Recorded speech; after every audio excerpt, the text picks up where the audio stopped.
Backlash is the only one for you.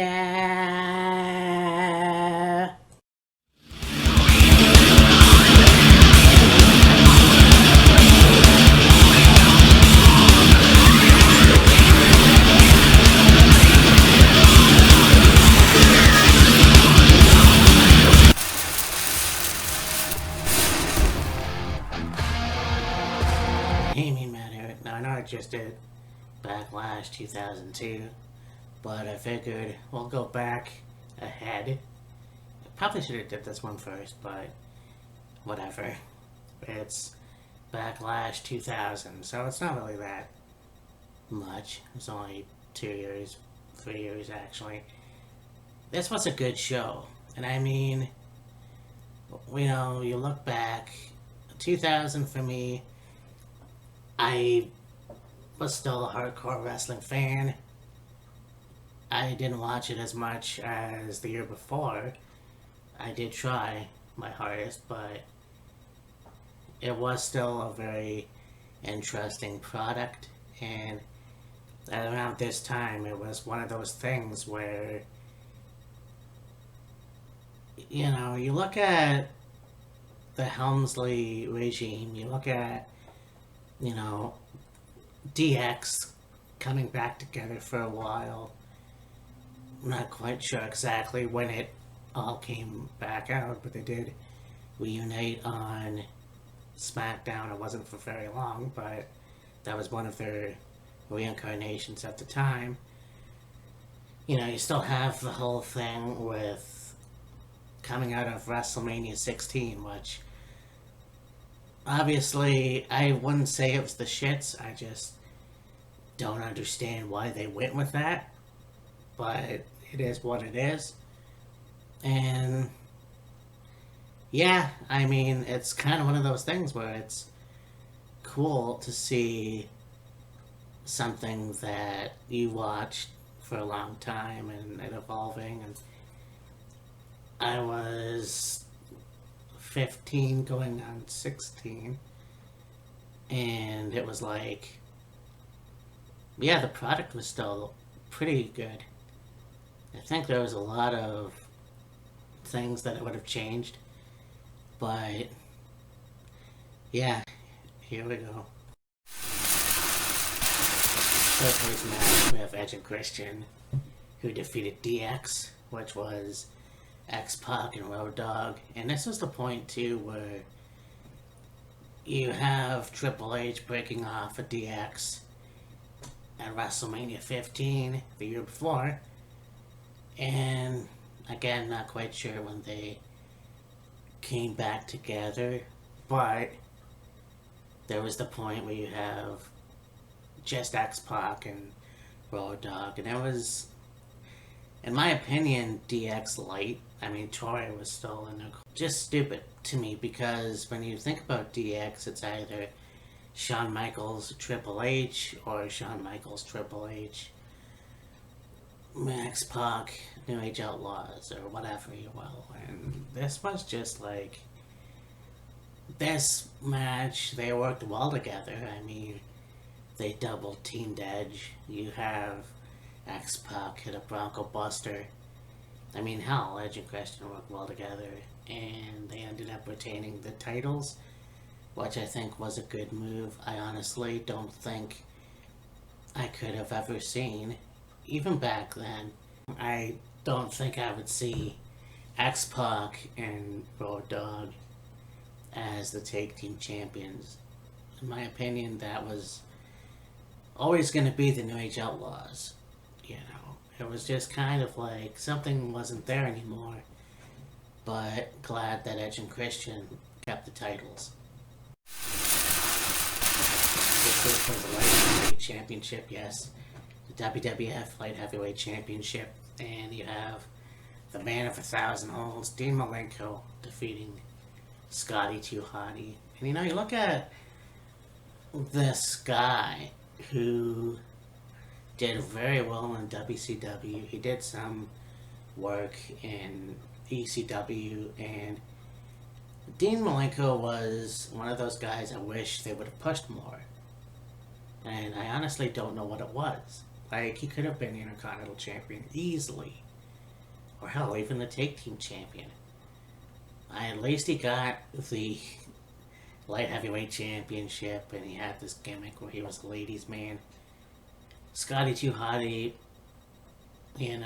somebody that could have gotten a good singles run with a championship, whether it's the Intercontinental or the European or the Light Heavyweight Championship. But I mean, this guy was definitely one of the best tag team wrestlers. And I think that going from too much to too cool was actually a good move. And I mean, they really had looked like a fun run. It really did, even though it's Rikishi. But this was a good match. Dean Malenko went over, obviously retaining the title. And I mean, you look at Scott Taylor's career spanning, I believe he started as a jobber in '96. Or something like that. He was a wrestler long before. But I mean, it's cool to see this match again. And I might have seen this before, but I honestly don't remember much. And, Dean Malenko has Parkinson's, and I'm not quite sure how he's doing, but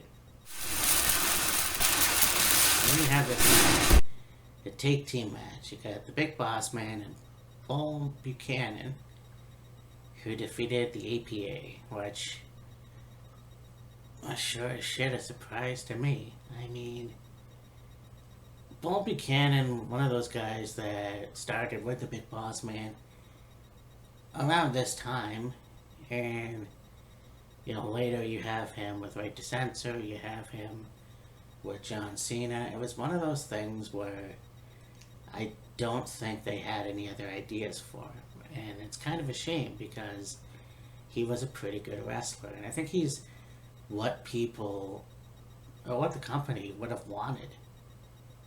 I don't know what happened. I don't know. I just don't know. And then you look at the Raid trailer, and it's like, here's a guy who was the Big Boss Man. He did some work in AWE before, going to WCW, coming back to WWF, and still not getting a proper push. And he got the hardcore title. He was the tag team champion with Ken Shamrock. So that was pretty cool, but again, would have been nice to see him as the WWF champion. And I made a list a long time ago about wrestlers that I could have seen as the WWF champion if they got the chance. And I wish they would have gotten the chance. And Ray's one of those guys that should have. But like I said, they win this match. And I mean, you have Bradshaw hit a clothesline from hell. And they really tried to power Big Boss Man about Buchanan, but didn't work, obviously. And again, surprised that they picked up the win here. But, speaking of Boss Man, coming in at, I believe it was a year later. Well, 2 years later, actually. Yeah, it was 2 years later with Booker T. And I mean, they've both worked in WCW.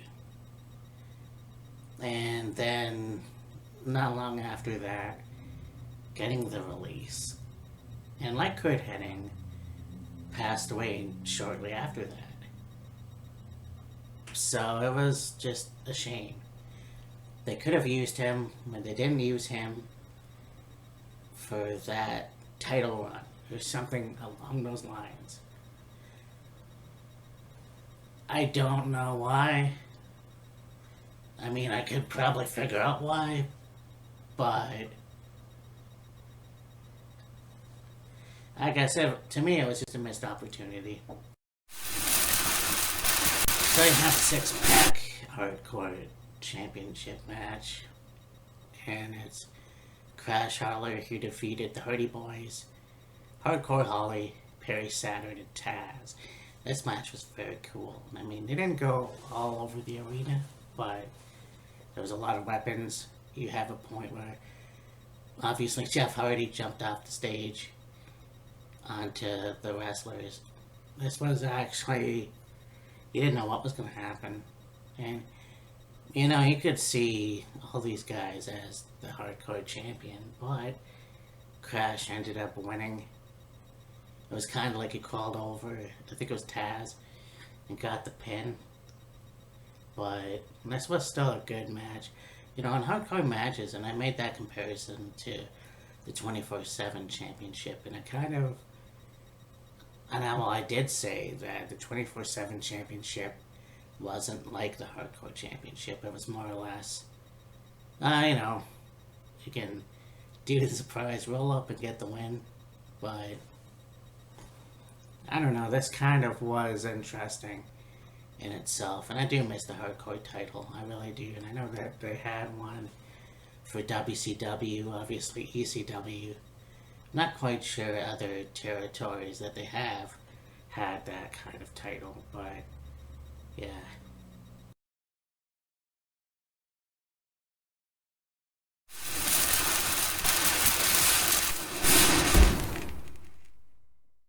Well, then you have this match. You've got Kurt Angle versus Big Show, dressed as the Showster.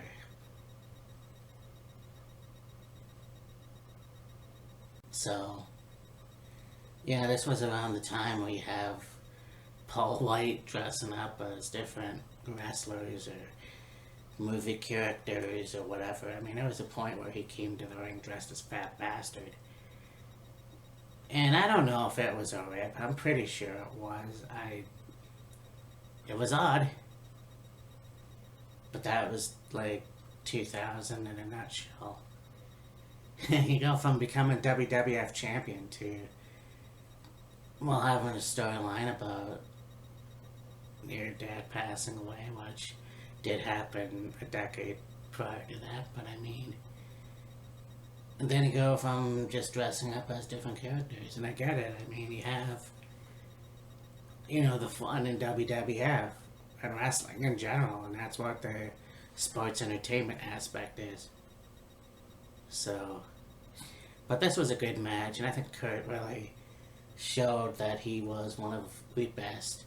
Well, I mean, he was an Olympic wrestler, but just trying to beat the Big Show, but Big Show ended up, well, he quit fucking around, took the wig off, and then there was a choke slam, and yeah, beat Kurt.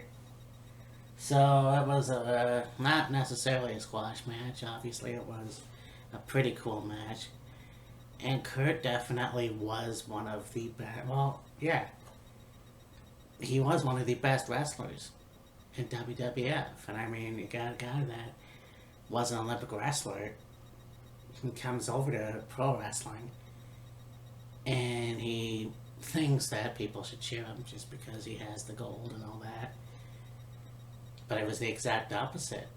And it just seems like it worked. It really, really fucking worked for this guy. And I think one of the things that was great about Kurt was not only did he win the IC title and the European title, I can't remember what pay-per-view it was, but winning the WWF title shortly after that. So, I mean, and, becoming multiple champion after that. Having some good Iron Man matches, that was cool. Really showing his skills, and then, of course, going to TNA, Impact Wrestling, coming back to WWE. Just kind of one of those things that, in my opinion, glad he got the Hall of Fame for both Impact and WWE.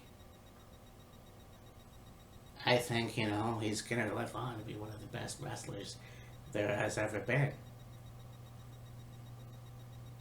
So, but yeah, I mean, even Paul White. Paul is one of those guys too that had the same disability or whatever you want to call it as Andre the Giant. He had the tumor removed, kind of like a moss, prolonged his life, and became again one of the best wrestlers. I mean, again, like Kurt Angle, coming into WCW at 24 years old and winning the world title from Hogan. Can't get any better than that. And I mean, a lot more titles going into WWF. He did get the WWF title, and a tag team title, multiple time champion. So, again, they're both very talented. And this was a good match too, despite the silliness.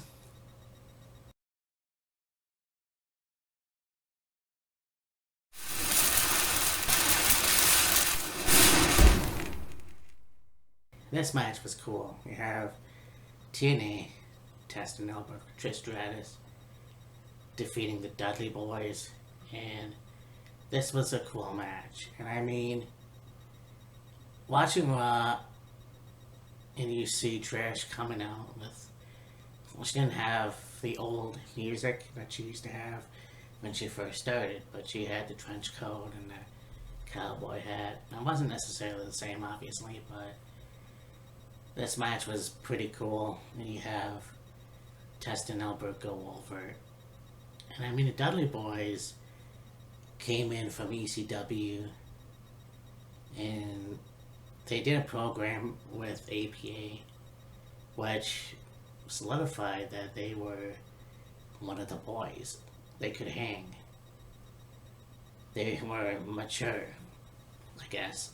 So, being in that company and then going into their own, I thought that was pretty cool. And if it wasn't for them, with the help of the Hardys and Edge and Christian, you would have those matches, the TLC matches. I mean, earlier that year, you have the tables match with Edge and Christian. Well, the ladder match, whatever the hell it was. Edge and Christian won, but still two of the best tag teams of that time, of that generation. Tag team wrestling is hit and miss sometimes, and those two were definitely what defined what tag team wrestling can be, in a way. But I enjoyed it, obviously, and Test and Albert, and I gotta say, this wasn't Matt Bloom's last tag team. But it was a better tag team, obviously. Again, here was a guy that was only Intercontinental Champion. You have him team with Scotty 2 Hotty. That was pretty cool. Show a different side, Going to Japan as Giant Bernard, coming back as Lord Tensai, then doing that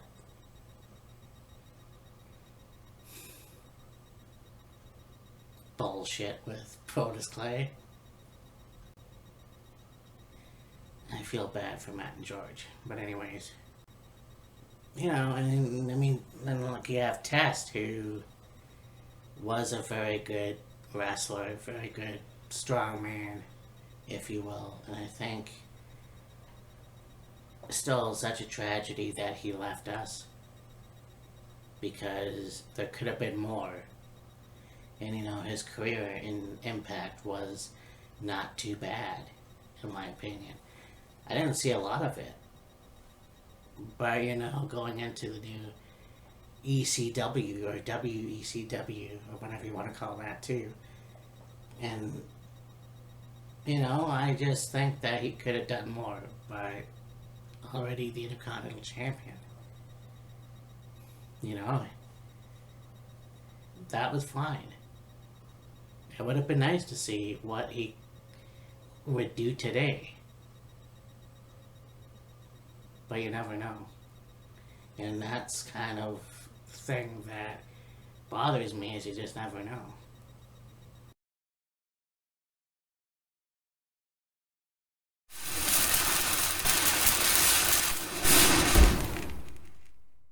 So I got the European Championship. You've got Eddie Guerrero with China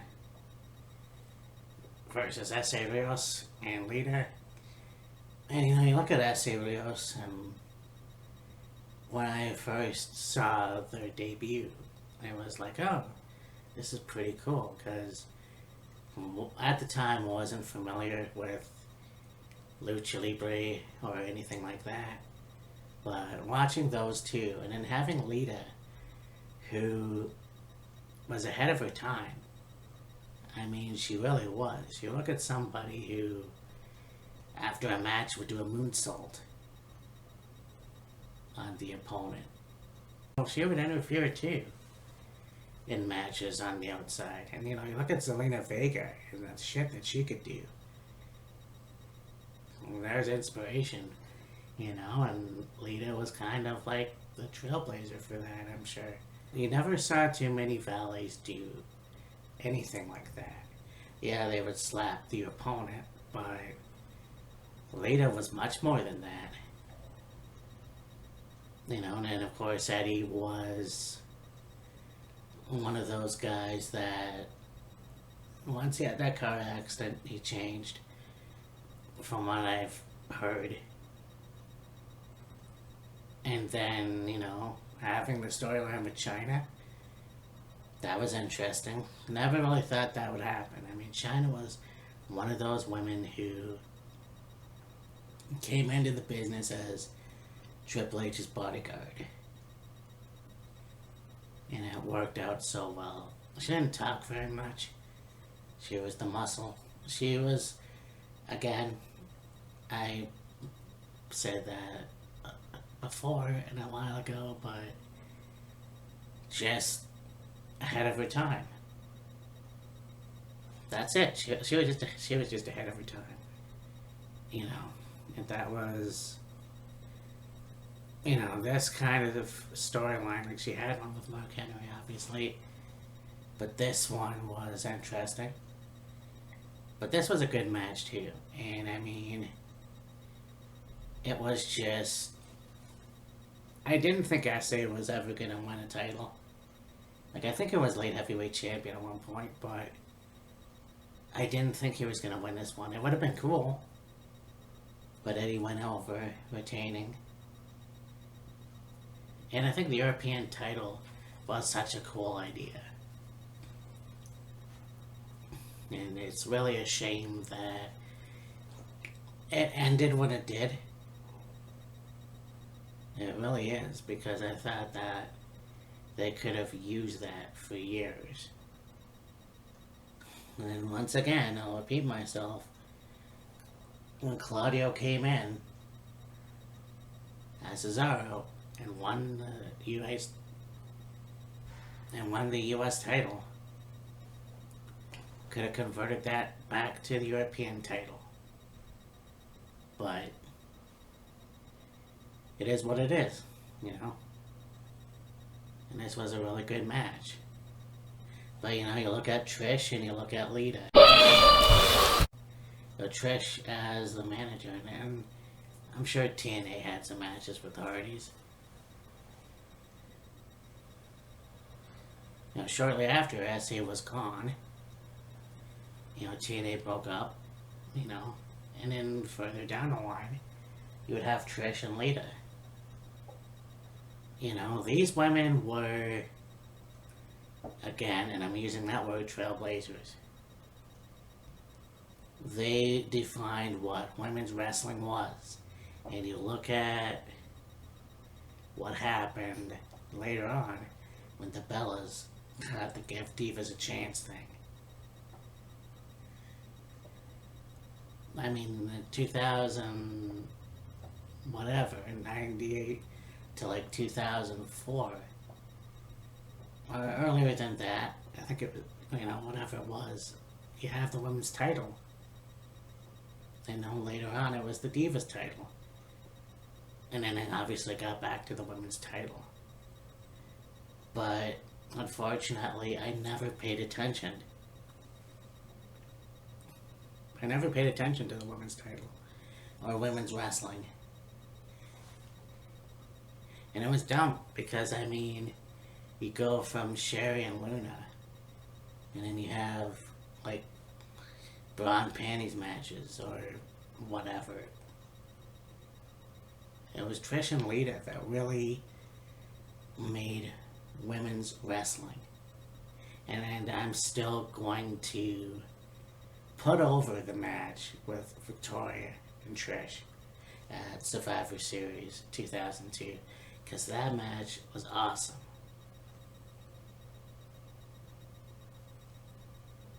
That match, at the time, I don't think there was a hardcore match for the women.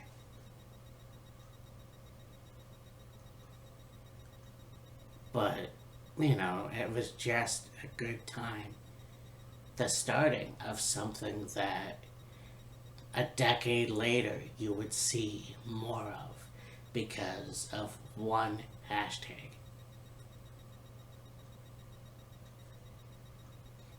And I will say that women's wrestling was much more better in Japan, because I know there was a lot of Japanese wrestlers that came to WWE, and most of it was due to Alundra Blaze, because she wrestled in Japan. Once again, that was too shallow to see that. Kick my ass now if I could. But this was a good match. And I mean, you would see actually China and Lita in a match. And I've already reviewed that, so if you haven't seen it, check it out.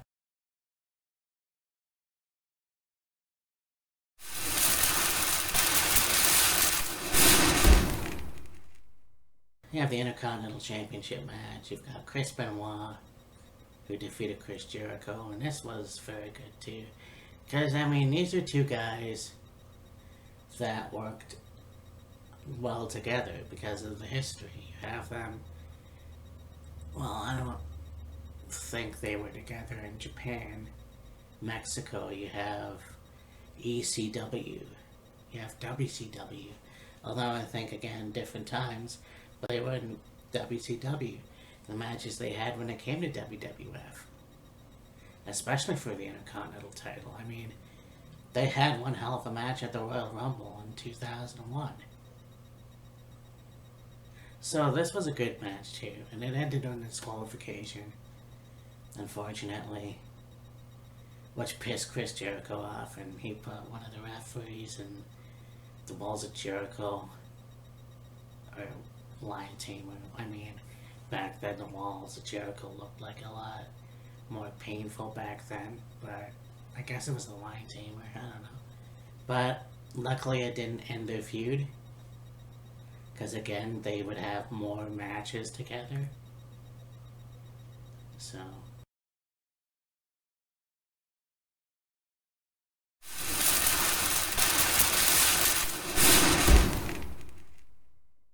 and we have the WWF title with Shane McMahon as guest referee. You have The Rock versus Triple H with Stephanie and Vince. Not sure why Vince was in the corner. And you look at this match and you think,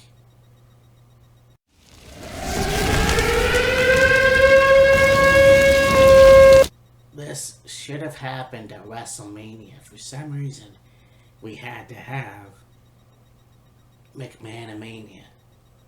Like, you have Shane with Big Show, you have Vince with The Rock, of course Triple H and Stephanie, Mick Foley and Linda. This was just weird, but this match was also a clusterfuck, because they worked very well together. And then of course you have interference with Briscoe and Patterson.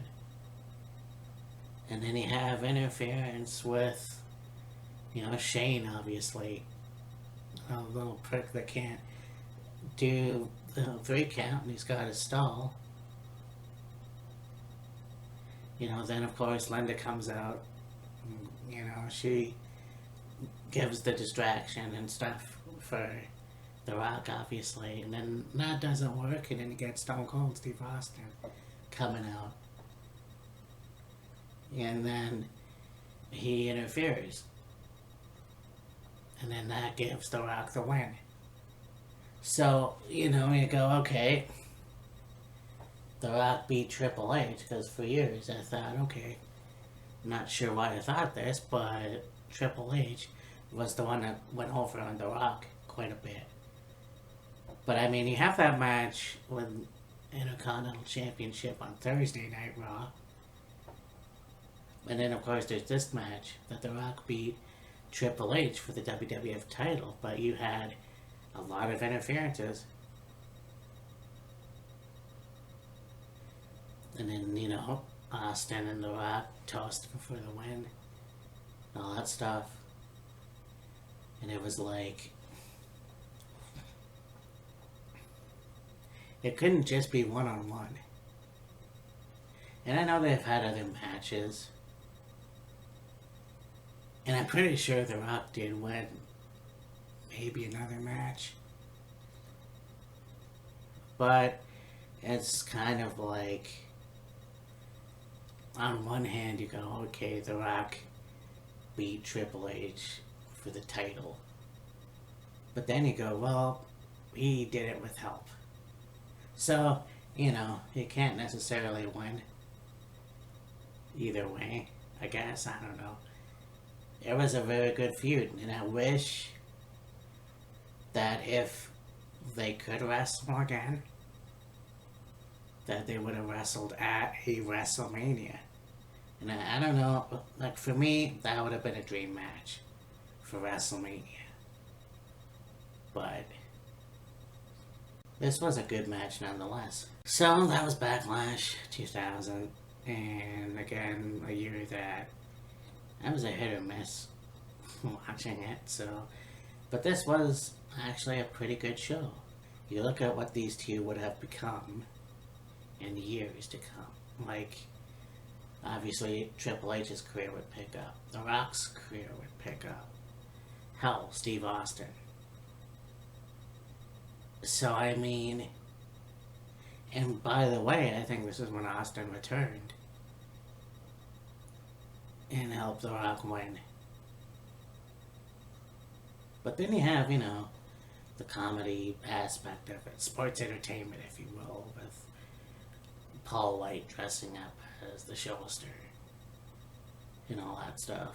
But this was a pretty good show, so glad that I got to do another one. I just thought of that today. There's actually a lot of videos on my YouTube front page, so I was like, there's a sign right there. But in 2 weeks there's Backlash, and so Wheels of Fury, triumphant return,